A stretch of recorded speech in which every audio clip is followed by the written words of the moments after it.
এখন একটা ইন্টারিম সরকার, অন্তর্বর্তীকালীন সরকার, এই সরকার কতদিন থাকবে? আপনারা কতদিন চান? অনেকে বলছে যে সরকার 6 মাস থাকতে পারে, 1 বছর থাকতে পারে। প্রকৃত অর্থে আমি এখন বললে আবার অনেকে নানান ধরনের এই বক্তব্যটাকে ব্যাখ্যা করবে। আমি মনে করি যে এই সরকারের ন্যূনতম 2 বছর থাকা দরকার। এখন এই কথাটাকে আমি এখন বলছি না, আপনারা ইউটিউবে যান, 6 মাস 1 বছর আগে আমার বক্তব্য পাবেন। আমরা বিগত সরকারের সময় বলেছিলাম যে 2 বছরের জন্য একটা জাতীয় ঐক্যমত্যের সরকার দরকার, যারা এই রাষ্ট্রের কাঠামোগত পরিবর্তন এনে রাষ্ট্রকে একটা মানবিক রাষ্ট্র হিসেবে গড়ে তুলবে। শ্রীলঙ্কা আবারও রপ্তানিতে শীর্ষে। এখন যদি 1 বছর 6 মাসের মধ্যে একটা নির্বাচন হয়, আপনাদের কি মনে হয় বিদ্যমান ব্যবস্থার খুব বেশি পরিবর্তন হবে? এখন যারা সম্ভাব্য দল আছে ক্ষমতা আসার মতো, আমরা তো দেখেছি যে এই দলগুলো অতীতেও এই দলগুলোই ক্ষমতায় ছিল, তাদের কর্মকাণ্ড চরিত্র দেখেছি। রাতারাতি তো চরিত্রের বদল হবে না। সেই জায়গা থেকে এখন বর্তমান যে সরকার আছে, তারা আপনার আমার আমাদের সকলের সমর্থিত সরকার।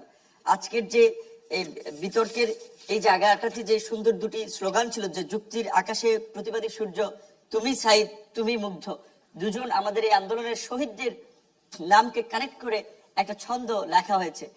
তো এই শহীদদের যে স্পিরিট ছিল, একটা পরিবর্তনের বাংলাদেশ, এই আন্দোলনে কেন কৃষক শ্রমিক জীবন দিল? তারা বিসিএস দিবে, তারা এমপি হবে, মন্ত্রী হবে না। তারা চেয়েছিল যে সরকার পরিবর্তনের পরে দ্রব্যমূল্যের দামটা যদি কমে, সরকার পরিবর্তনের ফলে আমি যদি একজন মুক্ত সাংবাদিক হিসেবে আমি লিখতে পারি, বিশ্ববিদ্যালয়ের শিক্ষক হিসেবে আমি আমার মর্যাদা নিয়ে বাস করি, তাহলে তাদের জন্য এই পরিবেশ নিশ্চিত করতে হলে রাজনীতিতেও পরিবর্তন দরকার। এই সরকার একটা অরাজনৈতিক সরকার, রাষ্ট্র পরিচালনা একটা রাজনীতি।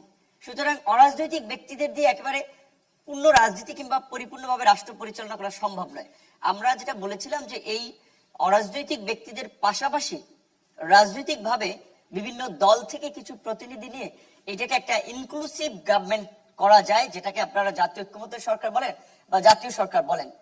কারণ হচ্ছে রাজনীতিবিদরা বা রাজনৈতিক দলগুলো এই সরকারের সবচেয়ে বড় সহযোগী পার্টনার হবে।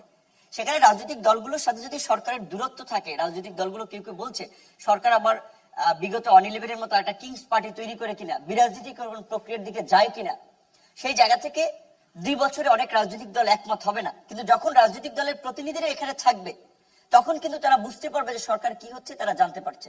তাহলে এখন কথা হচ্ছে যে রাজনৈতিক দলের প্রতিনিধিরা সরকারে কি প্রক্রিয়ায় যুক্ত হবে। আমরা পরিষ্কারভাবে মনে করি যে যারা অন্তর্বর্তীকালীন সরকারে থাকবে, তারা আগামী 5 বছর কোন সক্রিয় রাজনৈতিক কর্মকাণ্ডে যুক্ত হতে পারবে না। সেই বিধানটা কিংবা সেই কমিটমেন্টটাও জাতির সামনে তাদের উপস্থাপন করা লাগবে যে আপনারা যারা আসবেন আগামী নির্বাচনে তো অংশগ্রহণ করবেনই না, আগামী 5 বছর আপনারা রাজনীতিতে সক্রিয়ভাবে অংশগ্রহণ করবেন না। এই শর্তে রাজনৈতিক দল থেকে কিছু প্রতিনিধি নিয়ে গভর্নমেন্টের কাঠামোটা বৃদ্ধি করা যায়। অন্যথায় আমরা 2 বছর বললে 6 মাসও এই গভর্নমেন্ট চালানো খুব মুশকিল হয়ে যাবে। কারণ আপনারা লক্ষ্য করেছেন যে এই রকমের একটা জনসমর্থনের সরকার এখনই কিন্তু জনগণের সমর্থন হারাচ্ছে। দ্রব্যমূল্যের ঊর্ধ্বগতি আমরা দেখতে পাচ্ছি, দাম কমছে না। জ্বালানি ক্রাইসিস আমরা লক্ষ্য করছি, আরো সামনে সংকট বাড়তে পারে। বিদেশি যেমন একদিকে আমরা সহযোগিতা পাচ্ছি, আবার ঋণের তো একটা বিষয় আছে। কাজে সেই জায়গা থেকে সরকার যদি রাজনৈতিক দলগুলোর সমন্বয়ে একটা ইনক্লুসিভ গভর্নমেন্ট না করে, তাহলে এই গভর্নমেন্টও বিপদে পড়বে। আর এই গভর্নমেন্টের বিপর্যয় মানে আমাদের পুরো জাতির বিপর্যয়। সেই জায়গা থেকে আমরা বলছি, যেটা আমাদের হেড অফ দ্য গভর্নমেন্ট যেটা বলেছে, যে আপনারা অন্তত মাসে একটা চিঠি লিখবেন। আমরা পরিষ্কারভাবে এই জন্য গভর্নমেন্টের উইকনেস, দুর্বলতার সাইডটা নিয়ে সমালোচনা করতে চাই। গণমাধ্যমের বন্ধুরা এখানে একটা ওয়াচডগের ভূমিকা পালন করতে পারে। এখন আর তাদের অফিসে কেউ ফোন দিবে না, এই নিউজ দেখানো যাবে না, অমুককে টক শোতে ডাকা যাবে না। যদি আপনাদেরকে বলে আপনারা রাস্তায় দাঁড়ান, আপনাদের পেশাদারিত্বের জায়গায় এখন আপনারাও মাথা তুলে দাঁড়ান। অনেকদিন আপনাদের কলমকেও নিয়ন্ত্রণ করার চেষ্টা করেছে, এখন সবাই মুক্ত।